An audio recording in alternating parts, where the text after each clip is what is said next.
Hello, this is a short video, a design tutorial, and its main focus is the final chosen design. So you've done some initial designs, you've selected that down to three chosen designs or selected designs, and now you want to choose your final design, your final chosen design. And I just want to show. I had this is a clip from one of my online classes where I explain to the students how to fully and critically assess against the specifications, and then how to develop it further, because often we just choose a final design and we really don't think about how we can then develop it further and make it better. And so there's a discussion about how to do that and try to get it ready for presentation as a submission with final set of working drawings, but also to be thinking about how it's going to be produced. So we'll go straight to that clip now, and I hope you can learn something. Thanks. Let's just first of all take a look at the idea of this final chosen design. And we really need to just remember that it may be a combination. You may pick up like a really good idea from number two, but you really want to do number three. You feel that you can justify the choice of number three more easily, okay? Because remember, at the end of all this, you have to justify your choice. So you've chosen number three, your third design, say, but you'd really like some element of number two in it. So try to include that element in your final design. You've got to be making sure you've got this idea of being full and critical specifications. Up until now, the initial designs, they had no specs. The three designs that you were sort of choosing to develop your selection there, they may have had they probably had specifications, and the specifications help you choose, but they weren't full and critical. So now, though, we need to be full and critical. So I'll talk to you a little bit about that in a second. And then we really need to try and develop our chosen design more. We need to see more ideation, more levels of progression in that final design. Okay, so the final design is a fairly large assessment item in terms of the amount of time it's going to take you to do. So you need to play around with the materials, the joints, the aesthetics. You need to try and make see how you can make this to be a better quality product. You might need to adjust because of the specs, or you might go back and adjust the specifications. You might say, now that I've got to this stage, I'm actually going to really adjust my specifications because now it's helped me to really hone in on what I do really need in my specifications. Okay, so you're going to then check maybe against project themes. If you've been right on about sustainability, or right on about this designing everyone in, or right on about helping someone, what is the theme of this project? The theme is really making sure that we're designing for the customer. Okay, and we're calling that something special. What are we calling it? Someone tell me.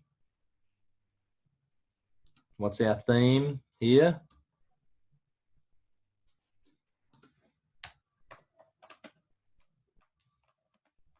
Yeah, is that our theme? All right, so we need to try and get back to that in some way here. Let's me get this, some spelling right here. We need to really try and get back to this idea of user-centered design, and you need to talk about that in your final chosen design. You need to link it back to your investigation as many times as you can. All right, you can't just say, here's my chosen design, here's the specs, here's the material. We need it linked back to those concepts that are in user-centered design and how your final design actually does do that. And then the final thing we need is this idea of a full set of working drawings, orthographic, pictorial, and hopefully some CAD, because then when we move into our drawings, our construction stage, we are ready to go because we have the CAD drawings done. So just let me spend a minute now. Is there any questions before I move on to showing you an example? All right, let's go now and just have a look at some examples of kids' work, not your work, some past students of mine that have done this. And I want to show you, this is a fairly, this person's done a fair bit of work here, so it's more like a senior sort of effort, but it's a good thing for you to be able to see. Okay, so here we go. We've started playing around. This is back in an idea stage, but it's playing around and annotating on drawings. Okay, so don't be afraid to put a drawing in and do some handwriting and or, you know, just text boxes and stuff around. So this helps you link back to your initial problem. Okay, maybe take a picture of your little prototype that you made in the situation being used by the person, and then you assess that and write some notes on that, and then show how that's led into changes in your design and or, you know, justifications for the chosen design. Don't be afraid to mix up sketches with pictures and CAD drawings and text, you know, and to explore further ideas on your joints. Okay, so you might actually now go back to a similar product.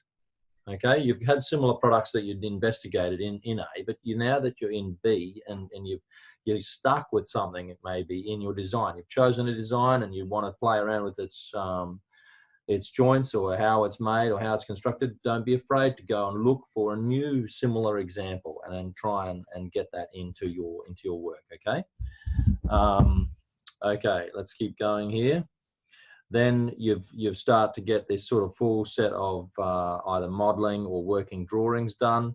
And you know, you can talk about a CAD prototype. We don't necessarily want this wall of text that's here, but you're starting to get to this idea of a medium fidelity or high fidelity prototype. If you make a medium fidelity prototype, you know, you probably made some low fidelity ones where you were just mucking around with joints and things like you did with your chairs.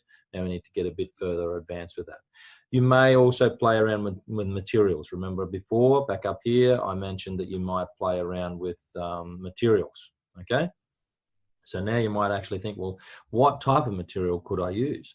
What are the properties of that material? Okay, see this section in here? What are the properties of that material that would really help me make this design go really, really well? Okay, and how can that be done? Am I going to use the 3D printer? Do I need to use PLA, which is the one that I want to use?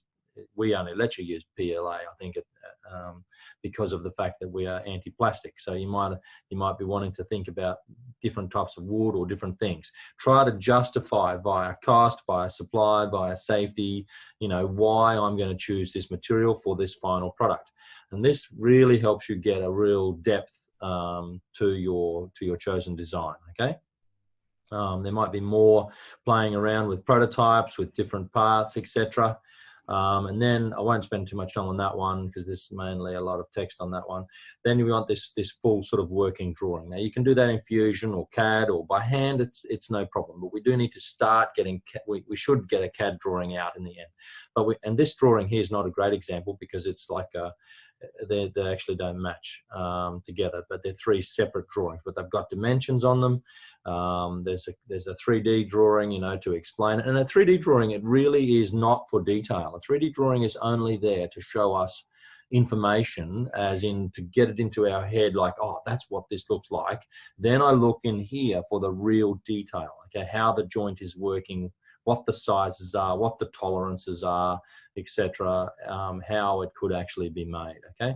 So we really need to get that detailed drawings done, top views, front views, end views, orthographic views. It might not be all of them, and they might be separate, but they need to be orthographic views with lots of detail. And then a pictorial view to give us a general understanding. And then we need this idea of the full and critical specifications. Okay, now, so you're getting criticalness into your drawing, into your final design by actually playing around like this, trying different joints, trying different materials, justifying it. That's where you're getting that critical nature in, okay?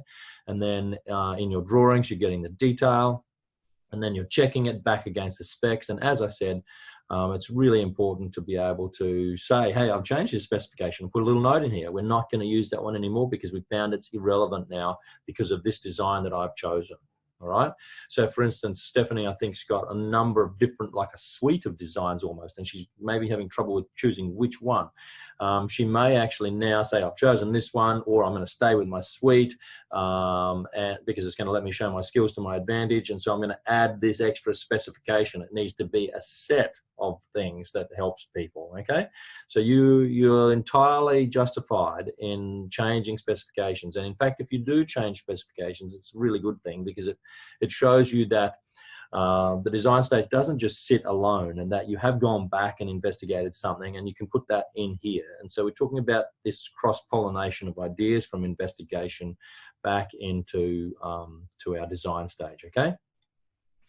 All right, I might actually stop recording it there because I think that's all I need to say. And I was going to we're going to do a Kahoot, but I think we've taken up enough time already.